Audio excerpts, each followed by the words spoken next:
जय जय श्री राम।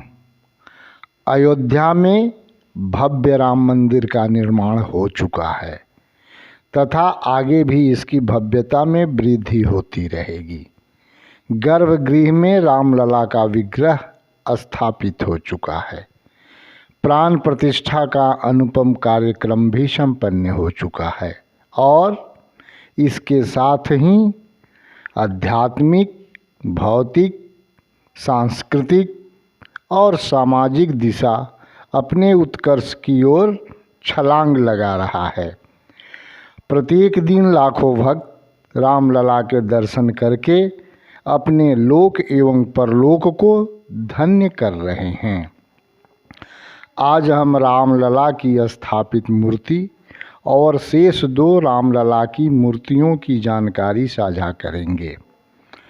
आप सबको पता होगा कि रामलला की एक साथ 3 मूर्तियां बनाई गई थी, जिसमें से एक विशेष चुनाव प्रक्रिया के तहत एक विग्रह को गर्भगृह में स्थापित किया गया। परंतु तीनों ही मूर्तियां अद्भुत है, अलौकिक है, इसकी दिव्यता अतुलनीय है।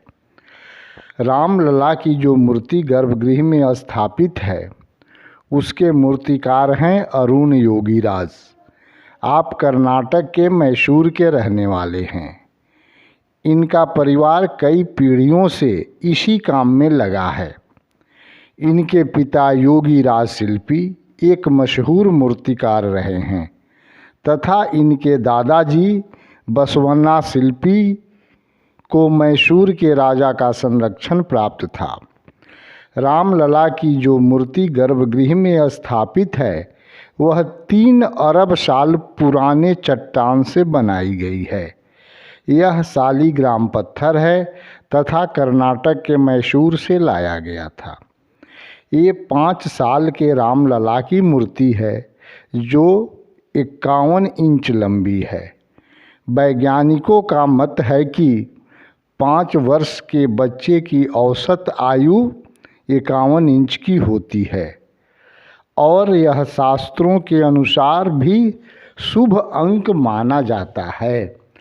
रामलला के इस मूर्ति के साथ भगवान विष्णु के 10 अवतारों को दर्शाया गया है।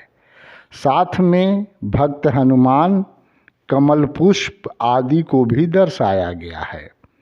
दर्शनार्थियों का कहना है कि प्राण प्रतिष्ठा के बाद रामलला की छवि बदल गई। अब यह एक चमत्कार है या कुछ और, यह आप खुद पहले की मूर्ति और प्राण प्रतिष्ठा के बाद की मूर्ति को देखकर खुद अनुभव कर सकते हैं। खुद मूर्ति बनाने वाले अरुण योगीराज का कहना है कि बहुत चेंज हो गया। वो अंदर जाते ही भगवान बहुत चेंज हो गया। मेरे साथ कोई 2-3 लोग बैठे थे, उनके साथ में चेक किया बाद में, नहीं बहुत अलग दिख रहा है, पता नहीं ये मेरा काम नहीं है। और उन्होंने अलग रूप ले लिया अंदर जाके। ऐसा मैं तो सभी फील कर रहा हूँ, मेरा काम नहीं जैसा नहीं दिख रहा है। I'm sure I can't repeat it again। Ramlala की बाकी 2 मूर्तियाँ जो गर्भगृह में जगह नहीं पा सके, उसमें से दूसरी मूर्ति जो राजस्थान के सफ़ेद संगमरमर से बनाई गई है, इसके मूर्तिकार सत्यनारायण पांडे जी हैं। आप राजस्थान के रहने वाले हैं। रामलला के इस विग्रह के साथ विष्णु के 10 अवतार को दिखलाया गया है। साथ में तीनों भाई लक्ष्मण, भरत और शत्रुघ्न तथा हनुमान की भी मूर्तियां हैं। मूर्ति की शोभा अलौकिक है, अद्भुत है। इसे भी मंदिर के प्रथम तल पर स्थापित करने की बात तय कर दी गई है। तीसरी मूर्ति भी मैसूर के शालिग्राम पत्थर से ही बनाई गई है। इसके मूर्तिकार श्री गणेश भट्ट जी हैं। ये भी भारत के मशहूर मूर्तिकार हैं।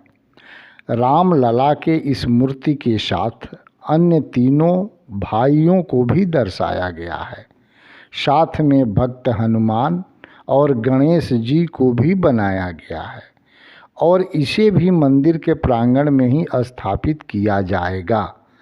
अब प्रश्न उठता है कि रामलला की वह मूर्ति जो 1949 में प्रकट हुई थी उसका क्या हुआ?